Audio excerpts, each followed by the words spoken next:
দীর্ঘদিন ধরে সার্কুলার প্রকাশ না করা এবং মাঠ পর্যায়ে তীব্র কর্মী সংকটে থাকার কারণে মহিলা বিষয়ক অধিদপ্তরের যে নিয়োগ প্রক্রিয়াটি রয়েছে এটি দ্রুত সম্পূর্ণ করা হবে বলে ধারণা করা হচ্ছে। সম্মানিত ভিউয়ার্স, আপনারা যারা মহিলা বিষয়ক অধিদপ্তর থেকে 731টি শূন্যপদ নিয়ে প্রকাশিত সার্কুলারে আবেদন করেছেন, আজকের ভিডিওটি আপনাদের জন্য। এই ভিডিওতে কথা বলার চেষ্টা করব আপনাদের পরীক্ষা কবে হবে, পরীক্ষা পদ্ধতি কিরকম হবে, প্রশ্ন কিরকম হবে এবং কিভাবে ভালো প্রস্তুতি নিতে পারেন এই বিষয়গুলো নিয়ে আলোচনা করার চেষ্টা করব। তো চলুন শুরু করি। মহিলা বিষয়ক অধিদপ্তরের 731টি শূন্য সংখ্যা নিয়ে প্রকাশিত সার্কুলারটিতে কিন্তু মাত্র 6টি ক্যাটাগরি রয়েছে। এই 6টি ক্যাটাগরির মধ্যে 2টি ক্যাটাগরিতে তুলনামূলকভাবে একটু শূন্য সংখ্যা কম থাকলেও বাকি 4টিতে কিন্তু অধিক সংখ্যক শূন্য সংখ্যা বা মোটামুটি ভালো শূন্য সংখ্যা রয়েছে। তার মধ্যে অভিসহায়ক পদেই কিন্তু 438 জনকে নিয়োগ দিচ্ছে এবং অভিসহকারী কাম কম্পিউটার মুদ্রাক্ষরিক পদে কিন্তু 163 জন সামথিং এরকম হবে নিয়োগ দিচ্ছে। তাহলে বলা যাচ্ছে কি আপনাদের এই সার্কুলারটি কিন্তু একটি মেগা সার্কুলার, বড় সার্কুলার, যার কারণে কিন্তু অধীর আগ্রহ নিয়ে অনেকেই এই যে পরীক্ষার তথ্য সম্পর্কে আপডেট পাওয়ার জন্য বসে আছেন। আপনাদের এই সার্কুলারে আবেদনকারীর সংখ্যা কিন্তু তুলনামূলকভাবে অনেক বেশি হয়েছে। অনেকেই কিন্তু একাধিক পদে আবেদন করতে পারছেন, যার কারণে কিন্তু 731টি শূন্য পদের বিপরীতে বিপুল সংখ্যক আবেদন করা হয়েছে। যদিও আবেদনের সঠিক তথ্য এখনো আমাদের হাতে আসে না, আজকে অবশ্যই আপডেট পাবেন। এখানে মোটামুটি অনেক বেশি আবেদন পড়েছে, যার কারণে কিন্তু প্রাথমিকভাবে এমসিকিউ পরীক্ষা নিয়ে অনেক পরীক্ষার্থীকে বাদ দেওয়া হবে, তারপর লিখিত, তারপর ভাইভা হবে। এবং যেই সব পদে তারা অভিজ্ঞতার কথা উল্লেখ করেছে অবশ্যই সেই সব পদে ব্যবহারিক পরীক্ষাও হবে, তারপর ভাইবার মাধ্যমে নিয়োগ হবে।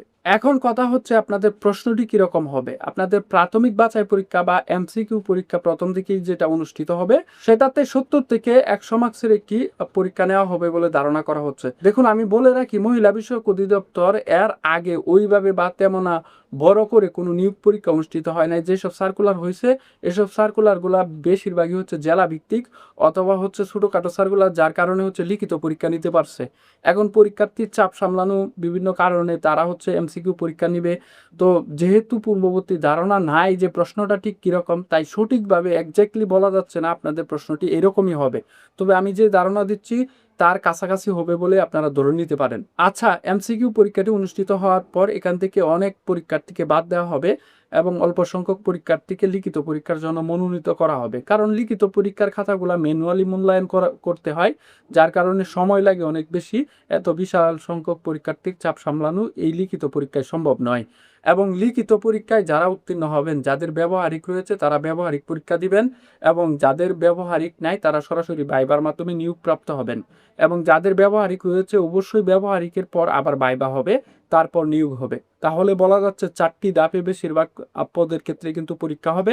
একটি হচ্ছে এমসিকিউ, তারপর লিখিত, তারপর ব্যবহারিক, তারপর ভাইবা। যদি প্রশ্নটির মধ্যে এমসিকিউ এর পরিমাণ কম রেখে সময় বেশি রাখা হয় তাহলে আপনাদের নেগেটিভ মার্কিং অবশ্যই থাকবে। এবং যদি এরকম হয় যে আপনাদের প্রশ্নের সংখ্যা অনেক বেশি এবং হচ্ছে সময় একটু কম, তাহলে নেগেটিভ মার্ক থাকবে না।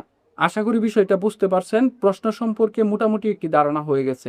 এখন সবচেয়ে গুরুত্বপূর্ণ প্রশ্ন হচ্ছে পরীক্ষা কবে হবে। সম্মানিত ভিউয়ার্স, পরীক্ষার তারিখ সম্পর্কে বলার আগে আপনাদেরকে একটি বিষয় জানানো দরকার। আপনারা যে সার্কুলারটিতে আবেদন করেছেন, অর্থাৎ মহিলা বিষয়ক অধিদপ্তরের 731টি শূন্য সংখ্যা নিয়ে যে সার্কুলার, এই সার্কুলারটি স্ক্রল করে নিচের দিকে আসলে গ নাম্বার অনুচ্ছেদে আপনারা একটা বিষয় লক্ষ্য করবেন। 2021 সালে একটি পত্রিকায় প্রকাশিত মহিলা বিষয়ক অধিদপ্তরের সার্কুলারে যারা আবেদন করেছিলেন তাদের আর নতুন করে এই সার্কুলারে আবেদন করার প্রয়োজন নাই। ওই আবেদনটি এখানেই গ্রহণযোগ্য হবে বা ওইখানে যারা আবেদন করেছেন তারা কিন্তু পরীক্ষায় বসতে পারবেন। তো এই বিষয়টা থেকে আমরা একটা বিষয় স্পষ্ট হচ্ছে যে মহিলা বিষয়ক অধিদপ্তরের নিয়োগ পরীক্ষা, অর্থাৎ ভালো একটি বড় সার্কুলারের নিয়োগ পরীক্ষা হচ্ছে না প্রায় 2015 থেকে 18 সালের মধ্য থেকে। 2015 থেকে 2018 সালে এর মধ্যে নিয়োগ পরীক্ষা হয়েছে কিছু, এরপর কিন্তু আর কোনো বড় নিয়োগ পরীক্ষা হয় নাই, যার কারণে কিন্তু কর্মক্ষেত্র বা মাঠ পর্যায়ে তীব্র জনবল সংকট দেখা দিয়েছে। এবং এই জনবল সংকট মোকাবেলা করার জন্যই কিন্তু মহিলা বিষয়ক অধিদপ্তর অতি দ্রুততার সাথে আপনাদের নিয়োগটি সম্পন্ন করবে।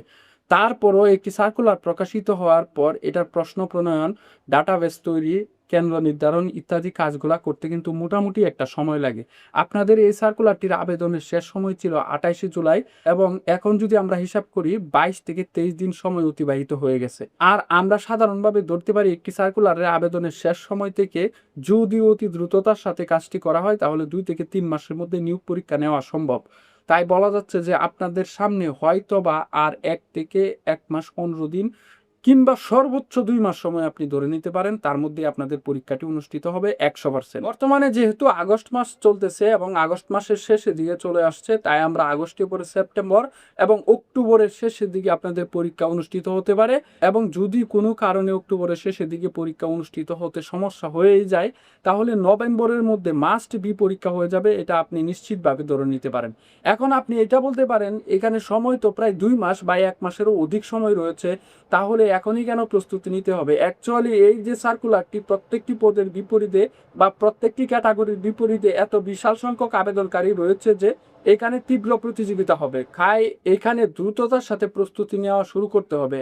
দেখুন, আমি যেহেতু এখানে অনেক দিন ধরে কাজ করতেছি এই জব সেক্টরের বিষয়গুলো নিয়ে, আমার এতটুকু অভিজ্ঞতা হয়েছে যে কতটুকু সময় পাইলে একটা জবের জন্য প্রিপারেশন নেওয়া সঠিক হবে।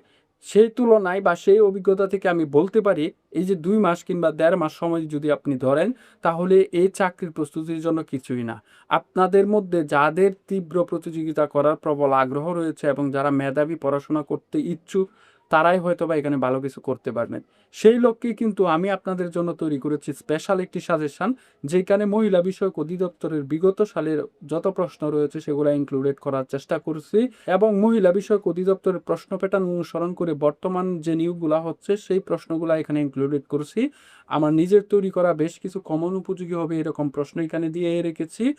তাছাড়া অতি সমসাময়িক ঘটনাবলী, বাংলাদেশ বিষয়াবলী, সাধারণ জ্ঞান সম্পর্কিত যত ধরনের ধারণা রয়েছে সেগুলো এখানে এমন আকারে দিয়েছি, আপনি চাইলে লিখিত এবং এমসিকিউ উভয় প্রস্তুতি নিতে পারবেন। প্রত্যেকটা এমসিকিউ প্রশ্নের যেগুলো ব্যাখ্যা প্রয়োজন, ব্যাখ্যা দেওয়া থাকার কারণে কিন্তু আপনি লিখিত এবং এমসিকিউ উভয় পরীক্ষার ভালো প্রস্তুতি নিতে পারবেন আমাদের এই সাজেশন থেকে। আমাদের এই সাজেশনটিতে একটু বেশি ফেজ এবং প্রশ্নগুলো একটু বেশি রাখার চেষ্টা করেছি, যেন আপনারা বেশি সময় নিয়ে বেশি প্রশ্ন পড়তে পারেন এবং আপনাদের কাজে আসে। দেখুন, চাকরির বাজারে শর্টকাট টেকনিক অবলম্বন করাটা খুবই রিস্ক, যার কারণে আমি সাজেশনটি একটু বড় করে তৈরি করছি। আপনাদের হাতে যেহেতু সময় আছে, অবশ্যই আপনারা চাইলে কিন্তু এটা কভার করতে পারবেন। যাদের এই সাজেশনটি প্রয়োজন রয়েছে অবশ্যই তারা হোয়াটসঅ্যাপে নক করে এটা পিডিএফ ফাইল সংগ্রহ করতে পারবেন, যেটার মূল্য 150 টাকা। যাই হোক ভিউয়ার্স, সাজেশন নিয়ে অনেক কথা বললাম। 150 টাকার বিনিময়ে চাইলে কিন্তু পিডিএফ ফাইলটি আপনি সংগ্রহ করে পড়তে পারেন। এখন আরেকটি ইনফরমেশন দিই আপনাদেরকে, আপনারা যারা একাধিক পদে আবেদন করেছেন, যেই পদগুলোতে মোটামুটি কম সংখ্যক শূন্য সংখ্যা রয়েছে, সেই সব পদের পরীক্ষার্থীরা কিন্তু বিপদে পড়বেন। আপনাদের সামনে কিরকম বিপদ হইতে পারে সে বিষয়টা একটু তুলে ধরি। এক সময়ে একই শিফটে একাধিক পদের পরীক্ষা অনুষ্ঠিত হইতে পারে। যেমন এই যে সার্কুলারের 6টি ক্যাটাগরির মধ্যে কয়েকটি ক্যাটাগরিতে কিন্তু মহিলাদেরকে অগ্রাধিকার দেওয়া হয়েছে, 10 বছরের অভিজ্ঞতা চাওয়া হয়েছে এবং কিছু পদে কিন্তু আপনার যোগ্যতা অনেক বেশি এবং তুলনামূলক সেই ক্যাটাগরির বিপরীতে পদের সংখ্যা কম, এগুলাতে আবেদন কম পড়েছে, তাই তারা চাইতো একদিনে একই শিফটে একাধিক পদের পরীক্ষা নিতে হবে। এখন ধরেন কয়েকটা ক্যাটাগরির পরীক্ষা তারা নিয়ে নিল, ধরেন 3 থেকে 4টি ক্যাটাগরির পরীক্ষা একদিনে নেওয়ার চেষ্টা করছে। এখন একই শিফটে যদি আপনি 2টি পদে আবেদন করে থাকেন বা 2টি ক্যাটাগরিতে আবেদন করে থাকেন, তখন যদি পরীক্ষাটি অনুষ্ঠিত হয় সেই সময় আপনি কোন পদের পরীক্ষায় অংশগ্রহণ করবেন? আপনি চাইলেও কিন্তু 2টি ক্যাটাগরিতে একসাথে পরীক্ষায় বসতে পারবেন না, যেটা তারা সার্কুলারেও বিশেষভাবে উল্লেখ করে দিয়েছে।